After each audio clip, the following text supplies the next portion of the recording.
Welcome to the sophomore outing of the PolyCast side series Evergreen.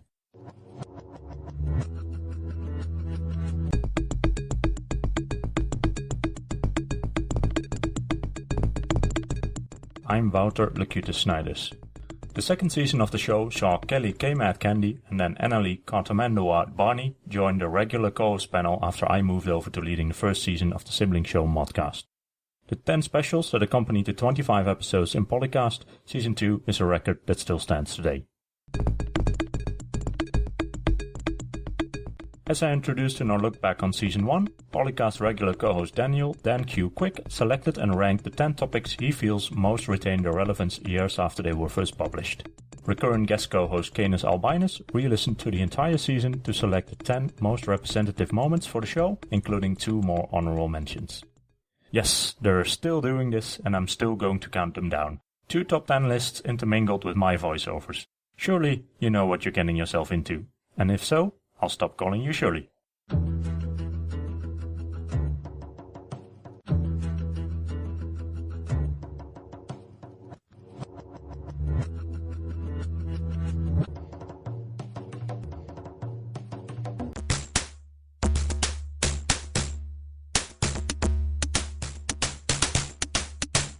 Number 10, from episode 59. Refresh your memory about what was most significant in the Civ world throughout 2008.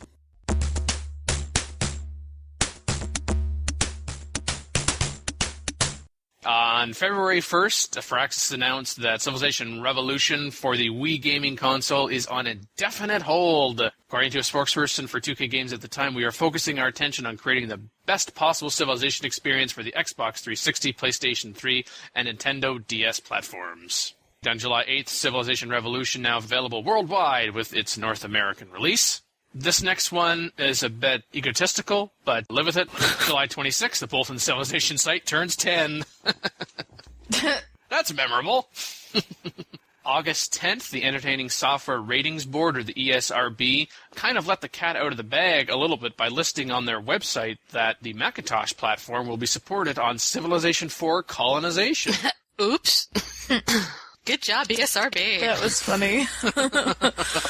August 19th, the hostile takeover bid of game publisher and developer Take-Two Interactive by rival Electronic Arts expired the day before, but it appears that only this chapter in the story has ended and not the story itself. And then finally, on September 22nd, Civilization 4 Colonization released the first standalone expansion for Civilization 4.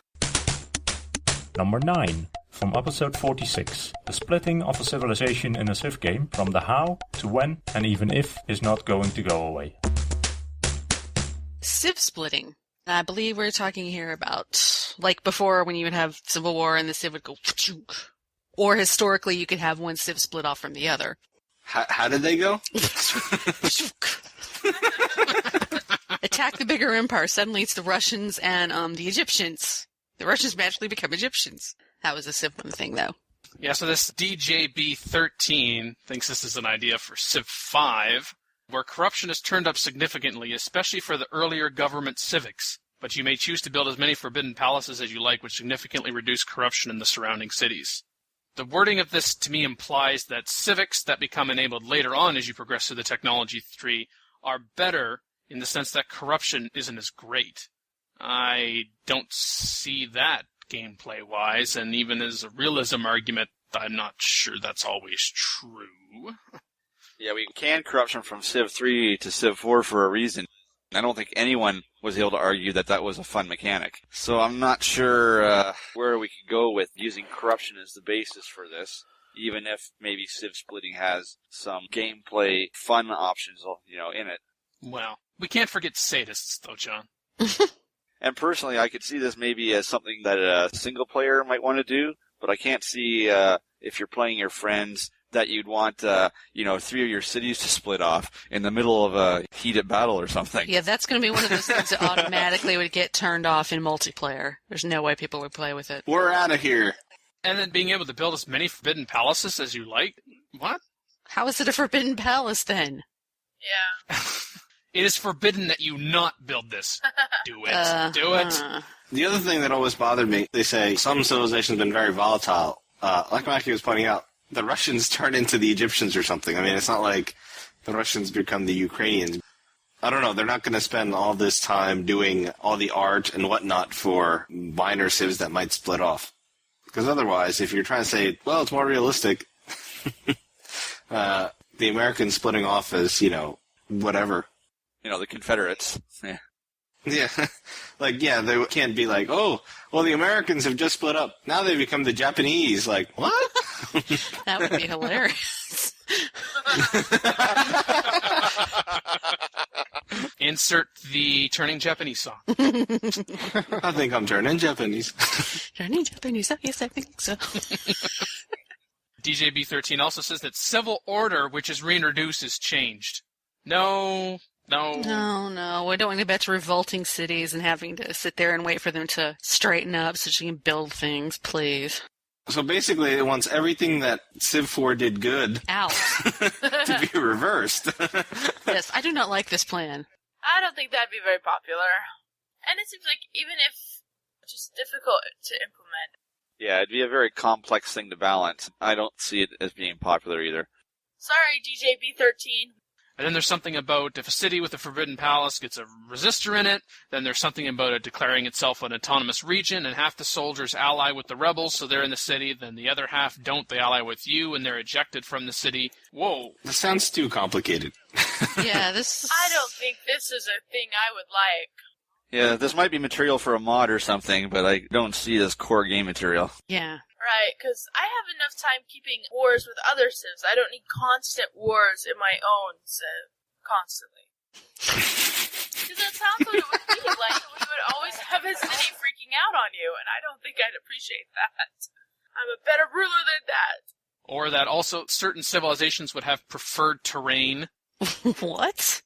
Something for about, well, if you're England and then your city is on a hill, then it becomes Scotland if it revolts, or something along those lines. What? Whoa! What? City on a hill. Woo, Scotland. That's like realism and not at the same time. Maybe you're reflecting the geography of a civilization historically speaking, but that does not necessarily mean that they prefer that terrain. It's where they developed in the world. I think it would be nice if they coincided, say, like the Mayans and the Aztecs with more tropical areas, or the Vikings with more tundra-type areas, but a hill? Yeah. Number 8, from episode 40. Sid Meier, on his candidates for the 3 most important moments in gaming, only appreciates with age. His first is that IBM making the personal computer. Second was the development of SimCity and other games that encourage construction rather than just destruction. And the third was Nintendo's official seal of quality, which I hadn't actually heard of before. Apparently it was a 1980 stamp of gaming quality that helped, it said, counter the flow of bad games that had drowned out so many previous video game consoles. Well, that's what happened with 1983 and the whole video game industry crash, is because a bunch of companies who didn't know hardly anything about computers and definitely didn't know anything about gaming all tried to cash in on it because they thought it was the next big thing. Nobody was buying anything because the games were this is still in the cartridge era of games, and they were expensive, and nobody wanted to buy it if it was going to end up being a crappy game if they only wanted to play for 10 minutes. So Nintendo, on their system, saying, we looked at this is a good game, putting that on was actually a thing. Can't think of a good equivalent for what it is, but it did help. Because even if you were going to spend $50, you knew it wouldn't be quite as crappy as everything else that was out there. There was a crash in 83. Got it. This article was actually really interesting to read. I find it interesting that his wife doesn't play games at all. I found it odd, though, that MTV had a reporter there. I didn't think MTV would deal in this sort of... I mean, they do often will advertise, like, Grand Theft Auto, stuff like that, but I can't see MTV finding interest in Civ. Yeah, and this article appears on MTV.com. Yeah. There was actually a part where it said that during the lunch someone had said that someone from MTV was there, and Sid's response was, okay, cool, apparently. Well, see, now that it's going to be on a console, Civ is now all sexy or something. Maxim was there, Popular Mechanics, AOL. Ah! Quite a few programmers at the developers play many games. developers often have libraries of games for everyone to take home and play or sample so they keep abreast of everything. But I can see why Mrs. Myers wouldn't be interested after dealing with the people issues all the time and management. She's not into the job for the games. She's into the job for the people. Talking about this luncheon gaming talk for an hour was at the Algonquin Hotel. Apparently, Sid ordered the tuna. Yep. There's a Sid sushi joke in there somewhere, I know it. Number 7, from episode 37. On being able to build warriors and other outdated units past their obsolescence is a topic inherent for any Civ iteration. This is kind of funny. Oh, please. This thread, Illusion 13, is saying, why am I not allowed to build warriors later in the game? Because he wants to do a Zerg rush of warriors. It wouldn't be very useful. It probably wouldn't even work. I don't know. Sometimes the barbarians work when you don't think they will. Well, I mean, if there's a battleship in that city, I mean, hell, who knows? But would it be fun? And for those listening and are not certain what exactly a Zerg rush is... Oh, yeah, that's right. Oh. Don't read the first part of that definition. Fast forward. I didn't even really play StarCraft, but I know what that is. It's called, remember the way barbarians worked in Civ 3? Yeah, that's It's like Raging Barbarians. exactly when you had your era change and there would be this huge stack and you'd be like, oh crap. Raging Barbarians is actually hard. You like play it on Prince or higher and they just come at you constantly. Yeah, and if they hit the right city at the wrong time, they can really mess you up. Mm-hmm. That's why they're called Raging, and you're on a higher difficulty level. That's why you build a Great Wall. Yes, Great Wall. But then what's the point? What you're using is the Raging Barbarians to attack all the AIs then. And the problem with that would be? Yeah. And to get free XP without putting my cities in danger. Yeah. Kelly, why don't you tell us about your contributions to this thread? Well, I was guessing at what a Zerg rush was, and I was a little bit off. Just a little. Yeah, just a little. But some games, I build warriors for a long time, even when I shouldn't, because I like to play Limbo on the power graph and see how low I can be, and they don't try to beat me up.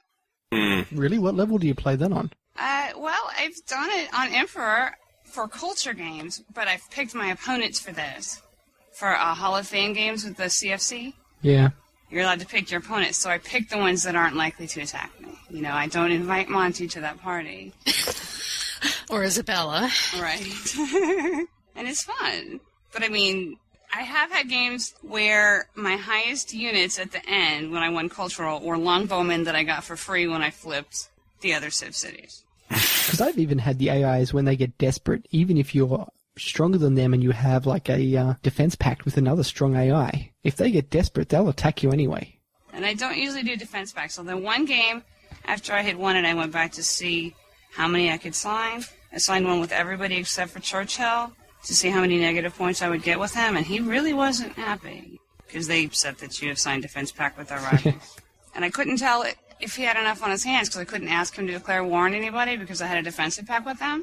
So his answer was always, surely you must be joking. So I never would know if he was going to come beat up on me. So that's kind of a scary world. But I was only testing. So when you said that you were testing this and you were on Emperor level and going for a culture victory, or no, that one was Monarch. It was on Inland Seas. And Churchill was my neighbor, and Ramses was my other neighbor. But what I like to do, put off rifling or military science, usually rifling, so that I can have like blitz on my privateers, yar, so that I can keep making macemen so I can get city raider promotions. And then upgrade those units. So it's not exactly building warriors forever, but it's building obsolete units for a long time. This user R_Rolo1 puts forth that the mechanics of combat in Civ 4 play are strongly against the Zerg-type rushes unless the Zerg unit can do collateral damage. That makes some mention specifically about BTS, of course, disallowing siege for complete kills, so that if you want to do a Zerg rush in Civ 4, just dust off the Vanilla or Warlord's disc and mass catapults. That's true. Pretty much. And the other thing is, I mean, of course, it's not a perfect match because, you know, StarCraft is a real-time strategy game, which makes, dealing with, say, a ton of units a complete pain in the ass. But there is that where in Civ 4 is turn-based, so you fight them one after one after one. As probably shows, I only play against the AI. I don't play multiplayer with these incredible strategies of mine. It's hard to kiss up to another person and make sure that they won't. I was going to say, if you want a Zergresh, play multiplayer. Chariot Rush. That sounds like a great name for a band, if they were ever to get a band together. Chariot Rush? All About Civ? It's a good name. No, not really. I wasn't asking for your opinion, so... Number 6, from episode 39. To improve or not improve every tile? That is the question. Is it necessary to improve every tile? Platinum Onyx wants to know. If you know a city doesn't have enough food to achieve its max pop, why bother? Although I must say, Platinum, I think you should bother and edit your opening post that does say doesn't have enough, as you were called on later. Yeah, that's only a little confusing. I mean, I've got plenty of food already. Why should I harvest it? Generally speaking, for me, as far as improving every tile, I will eventually improve every tile within my city radius. But if, for example, there's a strategic source within my culture border, but it's outside the city radius, I'm definitely going to improve that first. And without a question, along your borders, as they become a little more established, having roads and eventually railroads along there. It's prioritizing. And if I'm really bored later on, maybe I'll drop a worker in the Arctic and just start building roads. If I'm really bored. Well, there's that long period in between roads and railroads where if your empire is small enough, you've probably improved everything that you need to improve, so you can just sit there and start building random roads or forts over here. And then, of course, after you finish all your railroads and hook up all your modern resources, then you can start building the Trans-Arctic Railroad.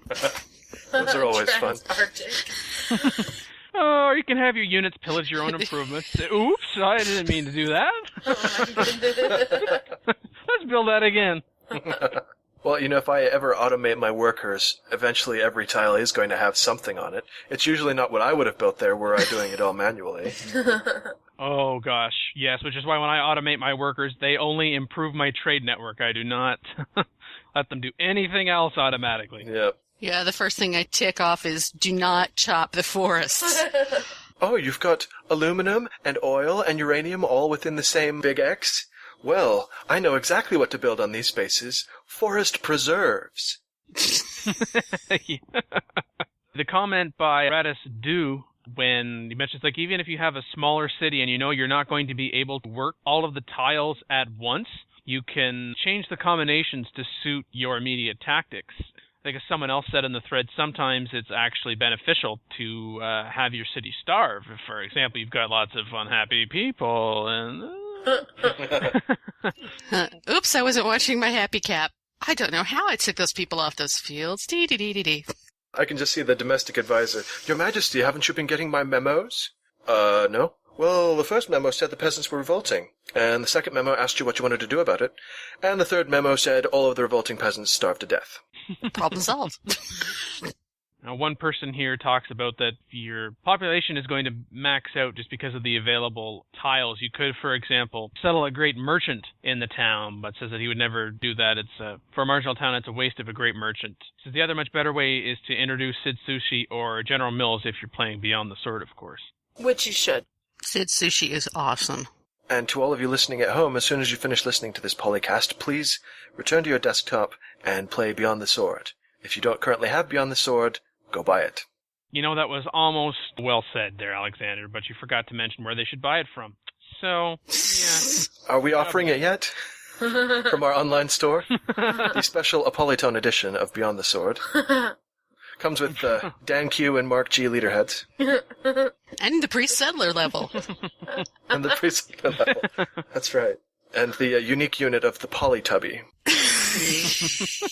Hey, you're also forgetting the banana unit. We have the banana unit. Oh, yeah. Because otherwise, this expansion pack would be invalid. Yeah. That's an alternate unique unit for the Indian Civ. Oh, boy. Is this the part where you make fun of the people that aren't here?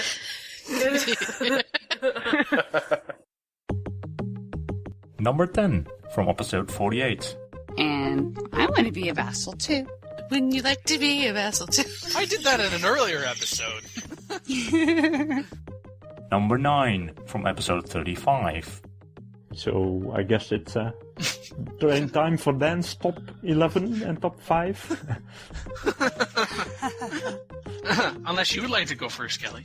Well, no, I was just going to listen to your list and criticize it.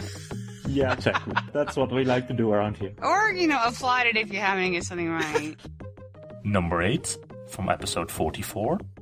And the floodplain's vanishing. Nobody would ever build a dam or a hydro if that was going to be the case. Because nobody would want to lose their floodplains. They're far too valuable. It basically make the dam thing not worth having in the game. Yeah.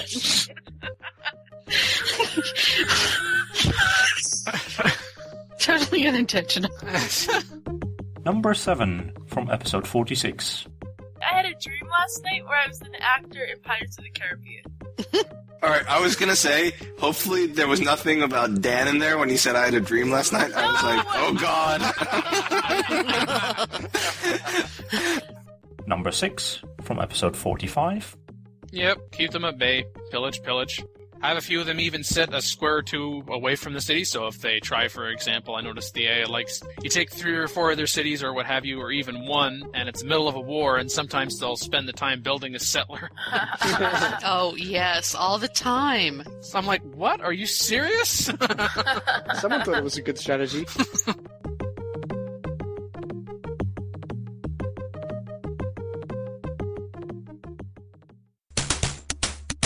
Number 5 from episode 35. Serious or not, feathers get ruffled when it is argued that the Civilization series is bad for children's education. Dave McCarthy says that Civilization is a quote-unquote highbrow game that is again, quote, wreaking havoc on our children's education, unquote. The guys over at Eurogamer are generally pretty intelligent as far as gaming review sites go. Pretty sure this is supposed to be ironic. I just know it was all over my head. It's an interesting article, I suppose. The chief criticisms against Civ, which it goes into specifically, quite aside from the obvious ridiculousness of primitive warriors taking out tanks and gunships with little more than spears, the most idiotic thing about the game is the way it endorses a Whiggish view of history, in which progress is inevitable and any sort of national difference in technology or culture is suppressed. But that's just ridiculous because warriors and spearmen are completely different units. So the whole thing is just totally tossed out right there. I can't judge because my own history education was worthless, so it's all over my head.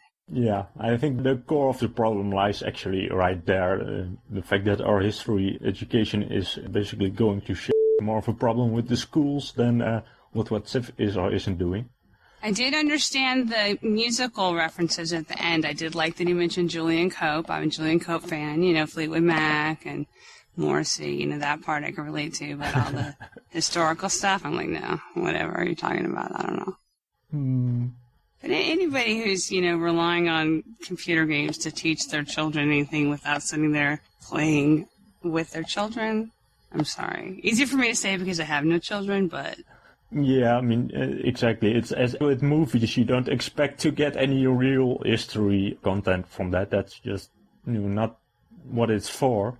To quote something that Son Johnson has had in his SIG for years, Sid was so brutal in his simplification of history that I sometimes wince at the game's inaccuracies, yet the result of Sid's design parsimony was one of the greatest computer games of all times.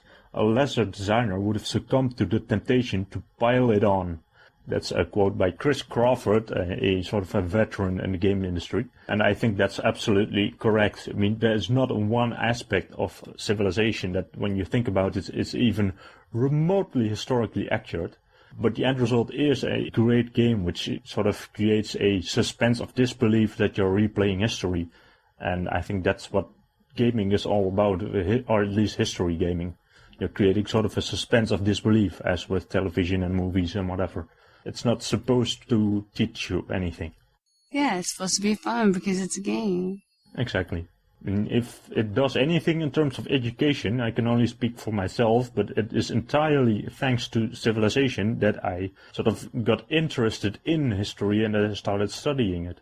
I didn't really learn much from Civ itself, but it did inspire me to start reading some actual books and other stuff like that.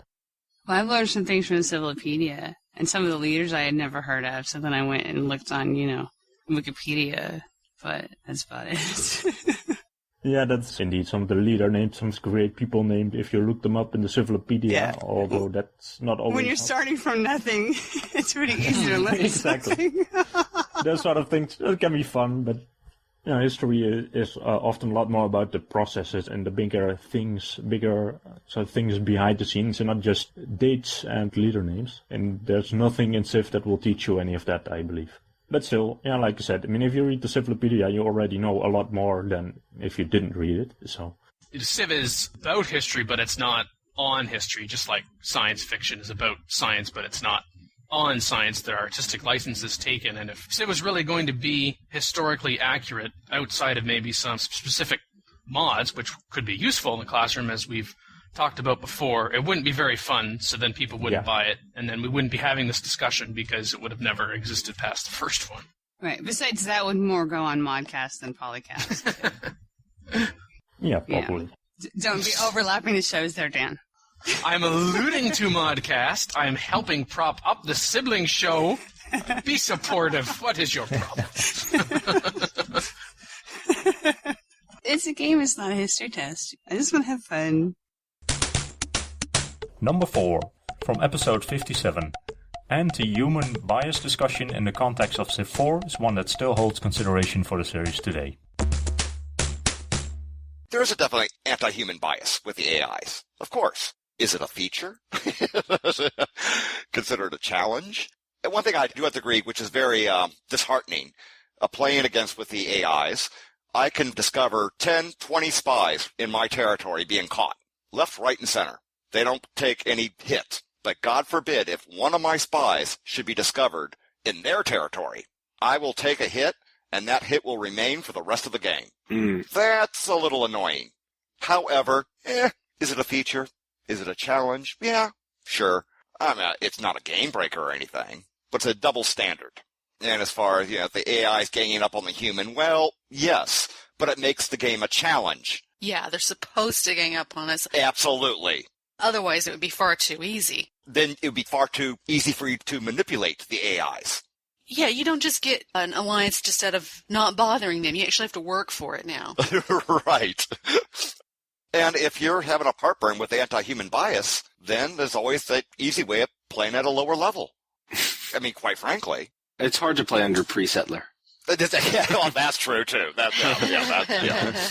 I wouldn't go so far as to label it as an anti-human bias, though. Mm-hmm. I wouldn't use that term. That's like a qualitative thing.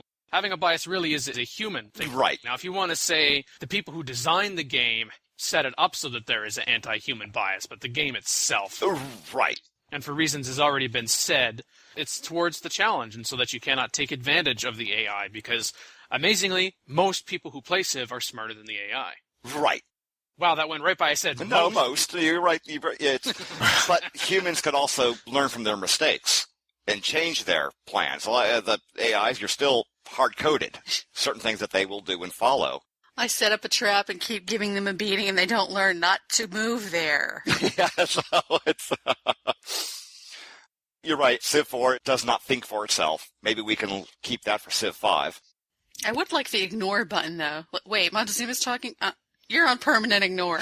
Oh, absolutely.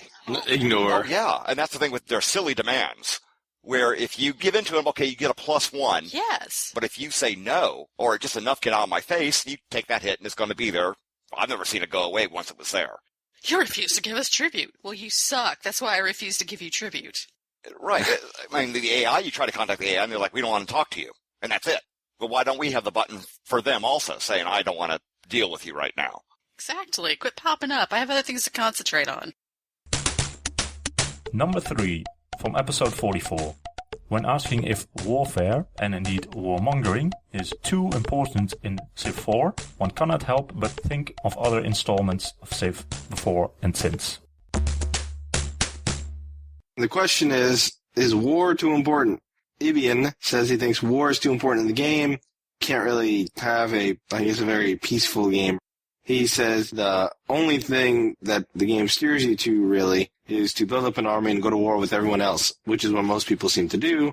He says in Gal Civ, he's able to work diplomacy in a way that he was left alone, even with very many aggressive neighbors, and he thinks that Civ does not allow the same type of flexibility and just steers you toward military expansion. Well, in Civ 4, particularly with aggressive or otherwise hateful neighbors, if you endeavor to share their religion, be it they're adopting yours or you adopting theirs, then by the time the free religion civic becomes available, or maybe it's even forced upon you by the UN, you should be in good stead with the number of civs, all the while keeping your military at least comparable to theirs in terms of number and modernness. As Jasmail succinctly puts it, if you want peace, then prepare for war. If you ally well and you pick your battles carefully, you could also survive with a small army.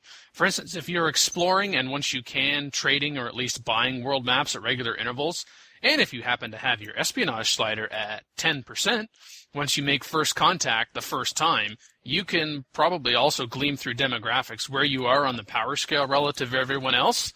So if someone comes to you who's particularly powerful and says, we want you to go to war with so-and-so, or at least perhaps we want you to cancel your deals with so-and-so, if so-and-so isn't particularly powerful, and they happen to also be far away, or even if not particularly far away, then there's going to be minimal negative effect to you in terms of, well, so-and-so no longer likes you, but what are they going to do about it? And you're going to be in the good graces of someone who's just as, if not more powerful than you are. So I really don't think that war is too important, but it is important to be prepared for. You can do that with some reasonable considerations. You do not need to be stockpiling. You don't need to be a warmonger, but especially if you're making a pretty tasty cultural civ, you want to be able to defend that. I'd have to completely agree with you, Dan. I think that it's true. You have to make yourself at least look like you have some ability to defend yourself, just so that you don't look so easy to be picked upon. And I think you can have a peaceful game because I've done it. And people who are much better at diplomacy have managed to pull off. I've seen this in a couple of threads where they had no military at all, still managed to get through to a win condition on the game. So it's not impossible. It's just you have to be really, really, really, really good at diplomacy, which not all of us are. Kawa Limus believes that the great general system tips the scale way too far in favor of warmongering. He says, quote, that means if you're at war early on, you're going to get ridiculously heavy promoted units later in the game, giving you or whatever AI a huge advantage, unquote. Well, everything is relative. If you're in war early on, and assuming you're winning and still around to actually use those heavily promoted units, I don't think that's going to give you a great advantage. I think that's well balanced, and I don't see how the great general system really changed that too much. Great generals themselves will only appear short of, isn't there a wonder, something that gives you a free great general requires more combat experience than the one before that to be generated. Ibian, in Alpha Centauri, he says, you were at least able to use spies to buy opposing armies, but even this option is not presented here. To me, as long as there are some reasonable checks and balances on spies buying opposing armies, for example, I hoard gold, so I can buy all the armies I want from someone else. I wouldn't want to see that. For those familiar with Alpha Centauri, how the heck did that work? It was a probe action. You, with the probe team, it's the equivalent of spies. You'd come up right alongside them, and if there was 2 units stacked together, you couldn't get them. But if it was 1 unit by itself, you could. It's very similar to how you did with diplomats, I believe, in Civ 2 and 1. I also like that where it's just, you can't go up to a stack of death. Yeah, no, you can't, sadly. Calling all modders. Ibian also says that he wants to see meaningful culture flipping of cities.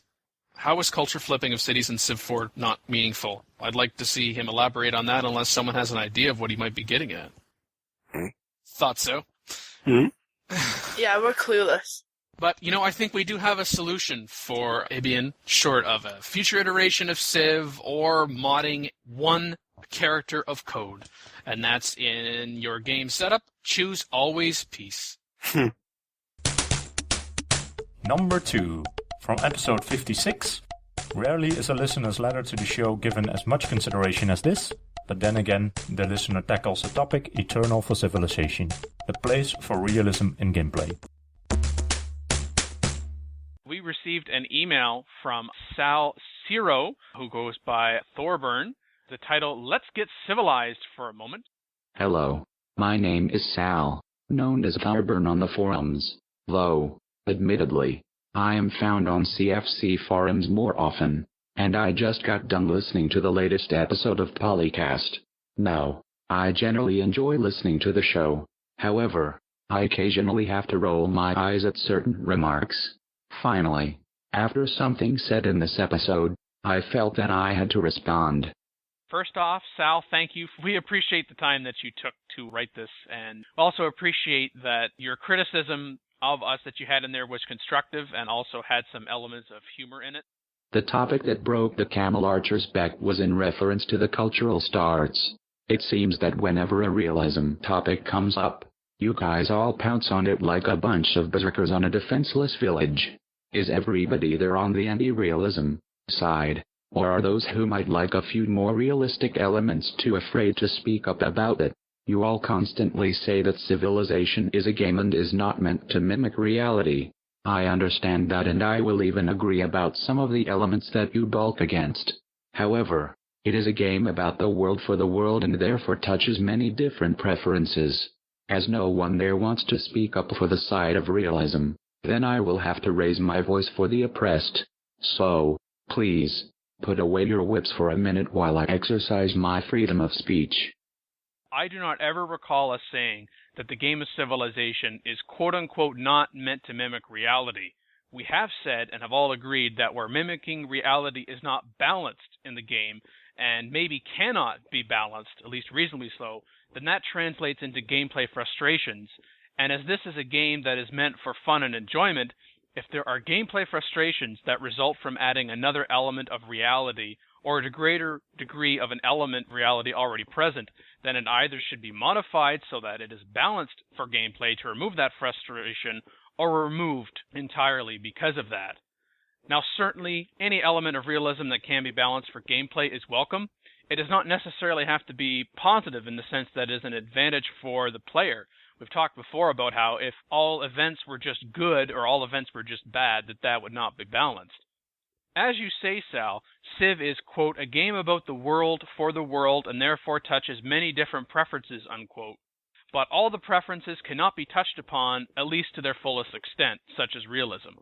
In addition to gameplay balancing, as a commercial product, recognize that Firaxis as a developer and 2K as a publisher must take into account the mass appeal, and that's through positive reception from media and by players alike. If all people are seeing, like on an Amazon review page, or they're seeing in online reviews from gaming sites like GameSpot and GameSpy, to throw a couple out there, that there is this frustration and there's that frustration, then they're not likely going to pick up the game, and those who have bought it are likely not going to play very much of it or pick up anything else that has Civ on the title, or perhaps even, Firaxis makes frustrating gameplay. But I think it boils down to that if you can mimic reality and it's fun for gameplay, then do it. Otherwise, you need to change it so it is, or it just should not be there. So the short version of what Dan just said is it's not... In summary. Yes. It's not that we're anti-realism. We're just anti-realism when it's not balanced with the gameplay. Because some of the stuff we wouldn't mind seeing harder, but we also want it to be balanced and fun because, well, I can't speak for everybody else here. I'm not the type that wants to hit my head against a brick wall. I don't want to sit here and go, I can't get past this point. I can't get past this point. I get enough frustration in other single-player games without having to have that from Civ. At least for me, it's not relaxing to have something ramp up the difficulty really, really high. That's not fun to me. I think this is just another version of an argument I've heard several times or read several times over the years. What do you want? Do you want something that's fun, or do you want something that's going to simulate real life? And, quite frankly, if I want to simulate real life, I'll just go play real life for a while. We're coming to Civilization to escape real life, whatever real life is for us, for a particular amount of time, whether it's a little bit or a lot, depending on what's going on in our life and how much time we have to devote to it. If the game really isn't going to allow us that escape, then why are we playing it again? I have no idea. Generally, we're just the counterbalance to the people that get upset when it's not perfectly accurate. We're saying, simmer down, it's a game. And I think that's maybe part of what he's thinking when he says that we're on the anti-realism side. Mostly because I think we just help people remember it's a game, it's supposed to be fun. The history part of it makes it fun, but like you said earlier, you don't want it to be cumbersome. Alexander was on a modding team that helped make it more realistic. Yeah, with BTS, I was on the historically accurate units team. And if you look at the Babylonian settler, it's based on my avatar. Yes, Alex, I remember you saying that the last time you were on the show. Yep. But that was a while ago. There might be new listeners that don't know that. New listeners. Yeah, that's the funny part, right? This just proves that history is cyclical, not linear. I will start with the topic that got this started. Cultural link starts. Before I begin, I would like to add that somebody mentioned that the Sims in Civ 4 no longer have cultural categories. If, however, you look at the XML files, you will find that they do, in fact, have cultural identifiers such as Mediterranean, European, American, etc. Anyway, you are the you who would want to have cultural starts, and mention that it was an option in Civ 3 for those strange people who might like that kind of thing. Well, I guess I am one of those wackos. Whoa, we never said wackos. That's what you called yourself. We said maybe one of those kind of people, but we never defined it. Just kidding. Oh. Sorry. No, I think once in a while it might be fun to play a historically accurate type of game, but... I think last time we never really said that we were against it, just that it wasn't our style, but that the option ought to be there, because a lot of people have said they'd like that. Exactly. It definitely has applicability in, say, an educational context, be it an elementary school, a high school, college, or university, in addition to those who would like something that was more historically accurate than the standard Civ experience can provide. Well, that's what scenarios are for, too. There you go. Who was it that made the scenario that was super accurate? Rise and Fall, maybe? I think that's what I'm thinking of, yeah. Gabrielle Travato, yes, Rye. Take this into consideration. If China starts next door to Rhode, and France starts a hop, skip, and a jump away from the Incans, then those civilizations will not be their respective civilizations. That, in effect, throws any arguments of what if out the window and makes the game purely fantasy. Yes, civilization is not necessarily a historical thing, but it is based on history. For me, the fantasy start, just like mixing up the leaders and traits of the civilizations, is for when I am bored of starting next to the same civs. Now, you may prefer the fantasy starts, and that is fine. All I want is the option to start culturally. Currently, in order to do that, I have to enter the world builder, which ruins any aspect of exploration, and move the civs around the way I like it. This takes up too much time before even getting to play the game. When you're saying that they will not be their respective civilizations, quote-unquote, you're right in that they will not be their respective civilizations in a historical sense, and as we're getting at, that's towards not reliving history, but reimagining it to a degree. So that's fair enough to say that they're not the respective civilizations in a historical sense, but then to say this throws any arguments of what if out the window and makes the game purely fantasy? To me, fantasy are dragons and wizards and giant death robots. Not... Yeah. Where a civilization began geographically and who its neighbors were, of course had a great impact on how they developed, how well they developed, and whether or not they're still around today, if any form is a civilization. But it's like too many degrees of separation to go from historical sense to fantasy. There is an in-between, and that's what I think we're getting at, is the in-between between realism and total fantasy, where it is reasonable, it's probable if, exactly, what if the Chinese had started on the Australian continent? And even there's a sense of realism. We're using the world map. Or what if just on this randomly generated map, the Russians started in a tropical environment? There's so many different combinations, but I don't think we can just go from reality to fantasy. Exactly. Fantasy is like Warcraft. Purely history game would be Europa Universalis. So Civ is in between. It's like fantastic history. Best of both. Mm-hmm. Yes. If somebody wants to make a mod and put in dragons and unicorns, I'd be okay with that. I think they've got dragons in... Fall from Heaven. Thank you, yes. That's right. They do have them, but no unicorns. That's right, you've got to have the pretty fantasy creatures as well as the deadly ones. On a related note, I enjoy the religion aspect of the game, but there are elements that need fixing in the same way. To me, there is something quite disturbing when Spain found Buddhism, India found Judaism, and the Aztecs found Christianity. Again, that is fine in a fantasy game. To me, religions should have a second requirement for establishment, whether it be a second technology, a specific resource, or even another religion in the country's borders, i.e. Judaism for Christianity, etc., or tying the religion to a specific culture type. For example, only Middle East culture sims can found Judaism or Islam. It would help to better control the religion issue and give a little order to the game. Of course, there would be the option that would allow for switching up in a more random fantasy game. I think for you, Sal, from the perspective of the culturally linked starts which you prefer, what you're arguing has validity. For example, tying the religion to a specific cultural time. So if somebody wants such starts, I could see the preference. If you decide that that's what I want, then that's perhaps what you end up seeing. But in general, again, having culturally linked starts being a default option in the game, I would say no to both of that. But as we said last episode, for people who want that, the option should be there, and you should be able to have that.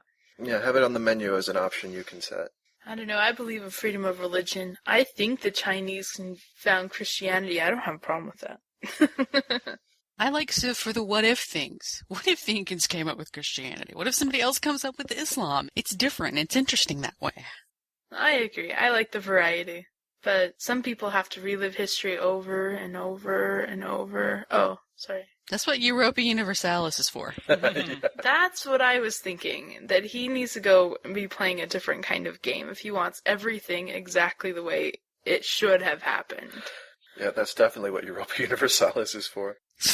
Oh my gosh. Because I got it recently and I keep trying to play my own little what-ifs out and it won't let me, dang it. No, you have to mod it to do that. Yeah. While I am on the topic of religion, I have to ask, what does Firaxis have against Israel?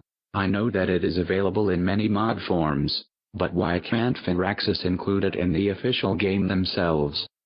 It's not that Firaxis doesn't want to have Israel or something like it in there, but to make the game and sell the game, they have to avoid anything that's too much of a hot-button topic. It's like not having a certain German leader as a leaderhead. I mean, it's not quite the same level of ick. It's not ick at all. It's just that too many people would raise a fuss if they included Israel. So in the end, they have to not include it so that, I don't know, less people complain about it not being in there than people that would complain about it being in there. They have to go for the rippling the waters the least, I guess is what I'm trying to say. Well, I say if they can put Solomon's temple in the game, they can put Solomon in. That's... Yeah, sure, they put in the Hebrews with King Solomon. They don't have to put in, David Ben-Gurion or any of these current politicians. No, but Israel in and of itself just existing is kind of controversial is the thing. In 1000 BC? Well, not in 1000 BC, but there's modern people playing it. That's the problem. They put Abu Bakr in Civ 3, and he was Muhammad's father-in-law. But how many people actually realized that played the game? I don't know. I did. Yeah, and you like to read history stuff. Well, I have a degree. Yes. People that play Civ that have a history degree that would actually know that is a very small amount. I mean, there's what they can get away with and there's what they can't get away with. So they should just call them the Hebrews and not specify that they're Israel, and nobody will know, except for people with history degrees. And people who have just listened to this episode. Good job, Barry. All 8 of them. So you'll get 8 complaint emails, Dan. It's one of those sticky issues like with the religions. So what do we include, what do we not include? Because either way, someone's going to get offended. That's what they have to watch for. Yeah. So they just got to worry about who they're going to offend the most. Exactly. It's okay to have Stalin and Mao, we just can't have King David. Also, why is the limit of religions set to only 7? I know that is a question that has been brought up numerous times, and that there is a mod out there somewhere that changes that, though I can't seem to find it. However, I still have to raise the point. The standard response seems to be testing has showed that 7 religions is the ideal number of religions. I would absolutely agree with that. On a standard size map with a handful of civs, if you play on a larger map, with many, all available, civs. However, it is very limiting, especially given the importance and advantages of religions in Civ 4. Not only that, given all of the attacks against realism, it seems to me that not including some of the earlier religions is quite counter to the what-if argument. I mean, they only included the top current religions. However, what if Rome never would have converted to Christianity? The dominant religion in the world just might be Romanism, but we can never test that out as it is not even an option. I think we've said in earlier episodes, and say it again, that a map size is larger than standard. Having more than 7 religions makes sense, or at least can make sense as long as it's balanced. So I think we're in agreement there. I forget who was on, it was one of the Phyraxians, but was saying that it had to do with also with the interface balance. 7 fit just about right in the interface, and trying to crowd more in there just made the interface too crowded and cluttered. They're just trying to avoid offending people by putting in too many religions. Okay, I was being sarcastic. Anyway, another issue that I have deals with game flow and balance. That is, the balance of resources and the like and the superpower flow through time. I understand the need for it in multiplayer. However, it really takes away the challenge, and in my opinion, the fun of the game. It can be quite boring when the winner of the game is narrowed down to a couple of civs, out of many, by the time the Middle Ages rolls around, and sometimes earlier than that. The game then becomes a race between those few civs to reach one of the victory types, in essence. That just limits the tactics down to that of survival. Some of you may like that aspect, but the reality is that a civ that is king of the world, in one era, could be replaced in the next, and then return in full force in a later era. There is no real balance that leads to the type of game. Numerous factors can play into that, such as resources and map location, along with a few other hidden factors that may be a bit more complex. And I understand that. I don't know. Maybe it is just me. Honestly, though, is it really any fun when you have a good idea of who the winner is going to be by the time you get 50 turns into the game? I have heard others, including the guy in your interview, mention that they hardly make it to the later stages of the game as they already know the outcome by the time they get halfway through. Doesn't that say that there is something wrong within the game flow department? Not sure what interview he's referring to. Karch may have talked about that, because in the last episode I included part 2 of Karch talking about the Beyond the Sword Democracy game. Yeah. But I think towards what you're talking about there, I think, again, Rise and Fall mod would be advantageous to you, because if I recall correctly, in that game yourself, you can start off as one particular civilization, then as another one develops, if you want to, you can switch over, taking over that civilization, and then watch what happens with the AI does with the civilization that you started. That's interesting. Yeah, you can turn China into a juggernaut and then swap over to, say, the Inca or something, just for fun. On another side note, I also have to state that I hate the fact that you can only found colonies across water. Really, foreign borders should count as well. In other words, say that you are on a major peninsula of a major continent. The peninsula can support your civ enough on its own, but you found cities deeper in the mainland. Another civ comes along and completely divides you from those settlements, forcing you to open borders with them so that you can travel between. As time goes by, you decide that the cost of the other cities is too much and you want to liberate them. However, when you do, the only option is for them to join a nearby civ instead of creating a new, separate one. To me, if you are completely separated by another civ's borders, which can essentially act like an ocean, you should be able to liberate them as a colony just as you would if they were across the sea. To me, it just takes away from the whole colony aspect. I think we've also mentioned that before. I'm open for all consideration on how to make colonies more useful in Civ 4. I miss how they were handled in Civ 3, like you could have a colony on a particular resource, and you'd need a unit there to defend it, and as long as it was connected by a road, for instance, then you would have access to that.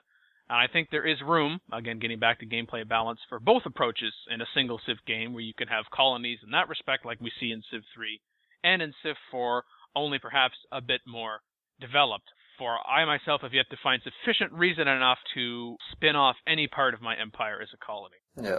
Well, I wouldn't mind having colonies back so I didn't have to build some little hole in the water down up in the tundra just so I can get the fur or the oil that's up there. Yeah, makes sense. All that frickin' maintenance. Uh-huh. Mm-hmm. Just for a stupid beaver. Yep. Well, the oil's not so stupid, but yeah. Yeah, they should have more options in that regard. I mean, it seems a little bit silly to me that in order to get proper colony situation, you have to, like, say, I'm going to spin off part of my empire into a new country. I mean, how often does that really happen? A lot. Like, the United States. King George just clicked a button on his desk, and all of a sudden the United States was a country. We all know that's how it happens. See, Sal, there is realism in Civ. Ha-ha! I wouldn't mind if I did have a bunch of cities on the other side of the sea. I wouldn't mind if they started rebelling and I had to either put it down or let them break away and make their own country. That wouldn't bother me. That's one aspect of realism I could live with. Well, yes, because then you could go and attack them. Excellent. XP, woohoo! Expulent? Excellent. I think we found a title for this episode. Anyway, that's just a few things off of my chest.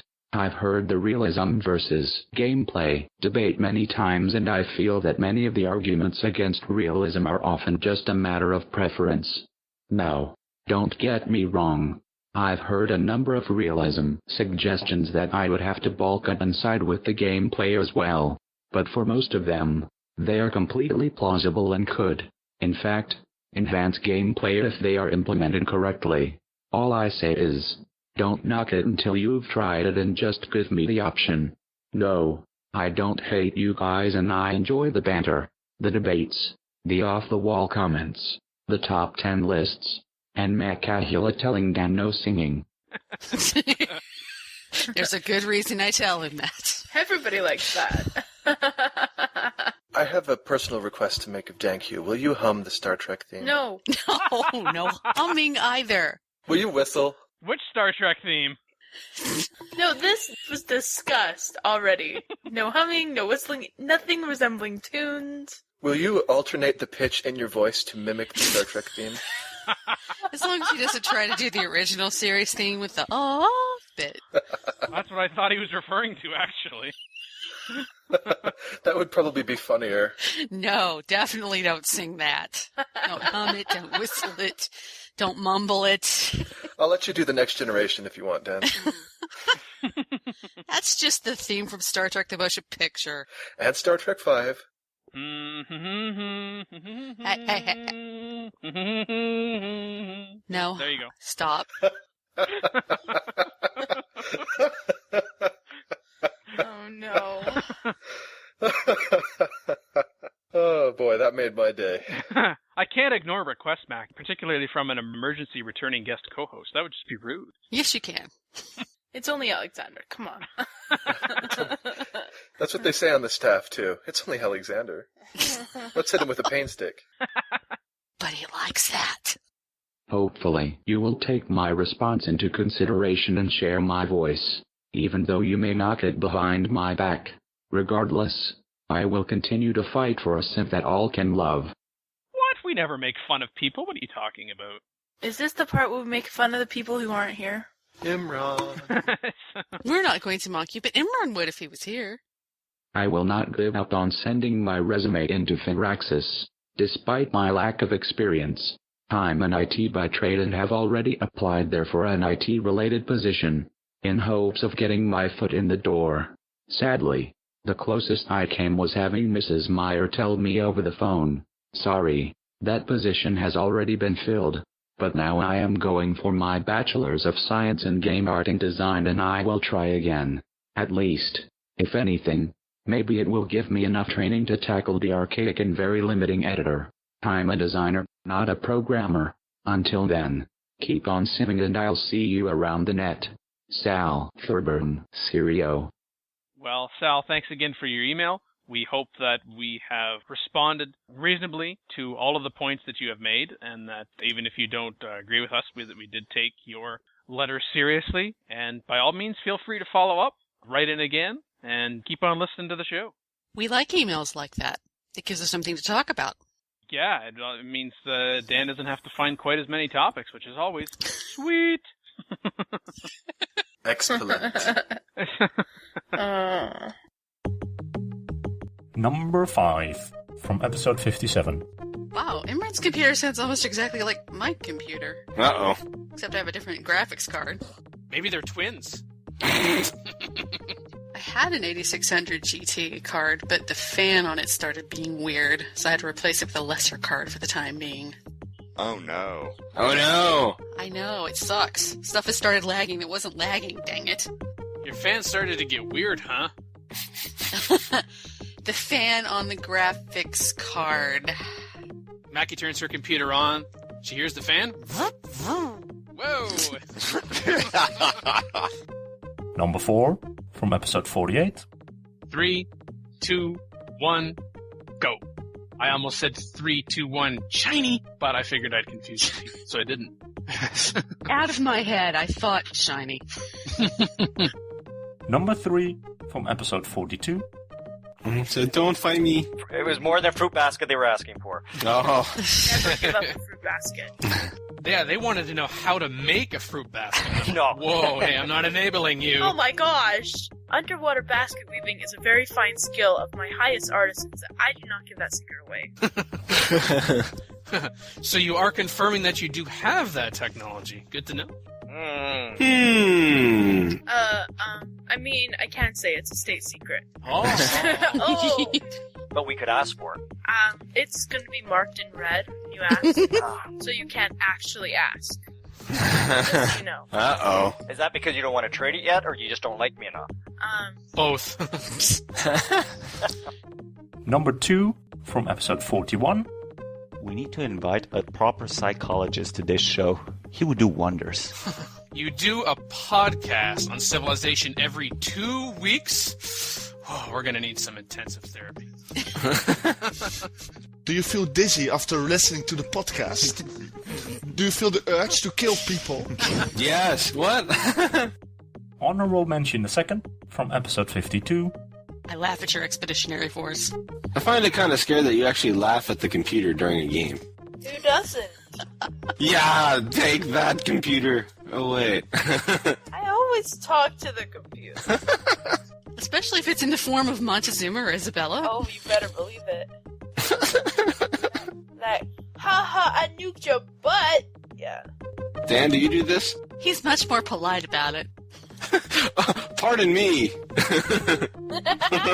Nuked your little... No. It's more like, if you'll excuse me, I'll be kicking your ass. Oh. Ooh. Are Canadians allowed to say that word? I prefaced it with, if you'll excuse me, so it's okay then. Honorable mention the first, from episode 59. I don't make notes, but I get stuck at a game. I phone a friend. What do I do? Or does he go for the 50-50? I would love that. That'd be awesome. Post on the forums. I need help. It's 1:06 a.m. 1:09 a.m. Why haven't you guys responded yet? You suck.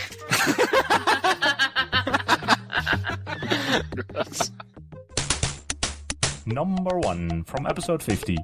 It's difficult to choose any one topic from the episode that saw the show interview Sid Meier himself, but on having artificial intelligence mimic human-like analysis carries forward particularly well. So let's move on to a question about strategy gaming. The first one is given to us by Thadian, who asks, while human AI is not entirely possible, what extent in the future do you think that the AI of strategy games are capable of analyzing and making on-the-spot decisions that reflect the situation, possibly outcomes and means of advancement? A human is always thinking about these things. What do you think can overcome the obstacles in designing this? Well, I think you've hit on the third philosophical question that haunts the industry. I think that actually single-player AI is kind of a different question. The goal is really not to create a multiplayer experience or to create the same experience that you have playing with other human players, at least in my mind. With AI, I don't think we're trying to create an artificial human in a multiplayer game with 4 players. You're going to win on the average 1 time out of 4. In a single-player game, if you win on the average 1 time out of 4, you're going to stop playing. It's just not satisfying. So the AI's role in a single-player game, I think, is different from the human player's role in a multiplayer game. It's not really our goal to create an AI that thinks like a human being. Our goal is to create an AI that creates the most entertaining experience for the player. There's some kind of subtle differences, I think, between trying to do those things, and many of them are secrets of the game designer. But I think the bottom line is that if the AI were too human, I think it would start to detract from the enjoyment of playing single player. Our goal in creating AI is to create the most interesting experience for the player. The leaders in Civ Revolution get really annoying after a while. And that is deliberate because it makes it so much more satisfying to take over their civilizations and win against them. I guess most multiplayer players are also annoying, but there's certain goals that we have in creating AI and creating character and personality in the AI leaders, etc., that are designed to make the single-player game a lot of fun to play. In a recent interview with Gamasutra, Soren Johnson has spoken about how Spore will bring strategy back to the casual gamer. To share his concerns that the strategy genre is following the path of flight simulators, with games being targeted more and more to hardcore users, and that they're losing much of their mainstream audience along the way. Is the more streamlined gameplay of Civ Rev the future of strategy gaming and the very complex and deep mechanics of games like Civ 4 on their way out? Well, that was really long. Sorry. I think there's a really strong audience for both approaches to gaming. When we look at the numbers for Civilization, it's not like the numbers are going down. There's a group of players that really enjoy the style of gaming in Civ 4, and that's just a great game for them. That's the level of complexity and detail that they want, and they enjoy playing that game. On the other hand, Civ Revolution is an attempt to really appeal to a demographic of gamers that's looking for a different kind of experience, different level of detail, a different amount of time, a different kind of entertainment level. And I think there's, what's being proven is there's really an audience for both of those approaches to Civilization. So I do think that we do need to kind of every now and then refresh the genre. And, if we didn't do Civ Revolution, I think that there might be a danger over time that we would start to lose part of the audience. But I think Civilization is a game that you kind of know going into it that there's going to be quite a bit of decision making, that it's not an arcade game, it's not a casual game. And I think the surprise of Civ Revolution is that we can bring this topic to players that haven't played Civilization before, that might consider themselves casual gamers or mainstream gamers, and they're finding that the game is fun to play. And I think that we're actually taking players who didn't really know they were strategy gamers and kind of introducing them and convincing them that strategy really is a genre that they perhaps want to pursue in their gaming life. There's actually a lot of parallels with the original Civilization on the PC. We talked earlier about how when Civ originally appeared on the PC, strategy game was kind of considered a weird little niche product that was very complicated and hard to play. Civilization kind of changed that perception. And I think, we're looking for Civ Revolution to, again, kind of change that perception that strategy games have to be complicated and kind of hard to play. And I think we know that strategy is the way to go and the coolest of the games. Every now and then we kind of need to refresh that idea and reintroduce that idea to the next generation of gamers. I look forward to someone to be able to play a game of Civilization 4 on their computer and a game of Civilization Revolution on the console concurrently. That would.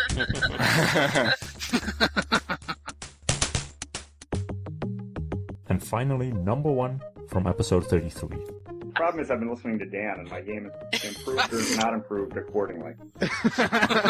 Yeah, you need to listen to Makalua. Just kidding. Don't listen to me or Imran. If it's lower tech than you, kill it.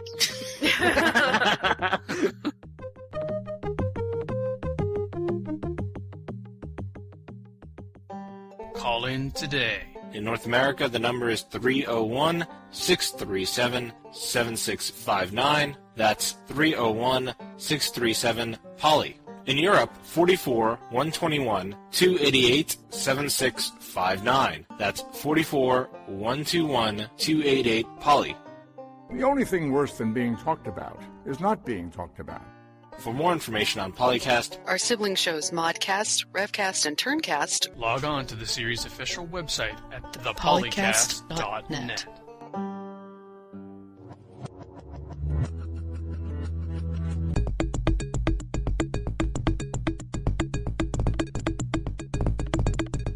Thank you for listening to PolyCast Evergreen, Season 2. I'm Wouter Locutus Snijders. You have been assimilated. Civilization 1 clips, copyright Microprose.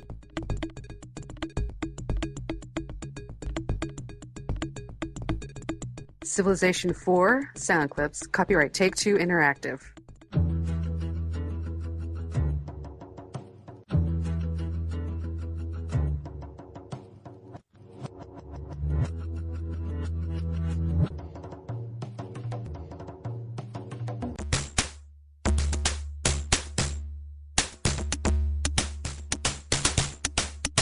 Copyright Civilized Communication at civcom.net.